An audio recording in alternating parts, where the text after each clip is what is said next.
তোমার কি বেশি খারাপ লাগতেছে শরীর? কল দিলাম যে তো ধরলা না। বললাম যে জ্বর গলা ব্যথা এগুলো নিয়ে বসে থাকিও না, একটা ডাক্তার দেখাও। ছোট বাচ্চাদের মতো জিদ ধরে বসে আসতো, ডাক্তার দেখাচ্ছ না। অ্যাটলিস্ট মেডিসিন গুলো টাইম টু টাইম খাও। একটাটা 10টা, 10টাটা 30টা খাইলে হবে বলো মেডিসিন? বললাম তোমাকে আরো কি রং চা দিয়ে, আদা দিয়ে, পানি দিয়ে, লেবু দিয়ে খাওয়ার জন্য, তাও তুমি খাচ্ছ না। কেয়ারিং করতেছে এত, তুমি আমার কোনো কথা শোনো না। এত করে বলি তোমাকে এটা খাও ওইটা খাও, জ্বরের মধ্যে এটা ভালো লাগবে, তুমি আমার কোনো কথা পাত্তা দাও না।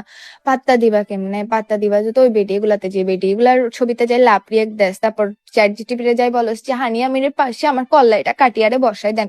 এগুলার কথা তোর থেকে ভালো লাগবে? এগুলো আসি যদি এখন যদি কেয়ারিং করতো, কথা বলতো, মেডিসিন দিত, ঠিক করে খাই ফেলতি। শুধু মেডিসিন কেন, তোর বিষ দিলে বিষও খাই ফেলতে। আর ওই বেডি এগুলোর থেকে খাই আরে কাম নাই যে না তোরা আসি মেডিসিন দিত, বিষ দিত, আমার মতো কেয়ারিং বুঝছস তোরা কেউ করবে না। ওই বেডি গুলা তো আসি আর তোর থেকে কেয়ারিং করতে হবে না, দিন শেষে তো আমার থেকে কেয়ার করতে হচ্ছে, আমার থেকে দেখতে হচ্ছে তুই সুস্থ আছিস নাকি বাঁচি আছিস নাকি মরে গেছিস। তোর মতো ফান্ডারে নাই তো কে, আমার কপাল খারাপ যে তোর মতো ফান্ডার কেয়ারিং করতে হচ্ছে আমার থেকে।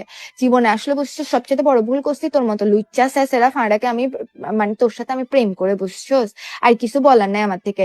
এত কেয়ার করে বলতেছি, এত আদর করে বলি তোকে, এতবার করে বলছি গরম পানি দা খা, লবণ খা, তুই খাইছোস খাস নাই, তুই তো আমার কথা গায়ে লাগবে না। মানুষের কথা আমি ছাড়া সব মেয়ের কথা তোর থেকে ভালো লাগবে। আমি পুরানো হয়ে গেছি না, এখন তো আমাকে ভালো লাগবে না তোর মতো ফালতু বুঝছস, দুনিয়াতে আর দুইটা নাই।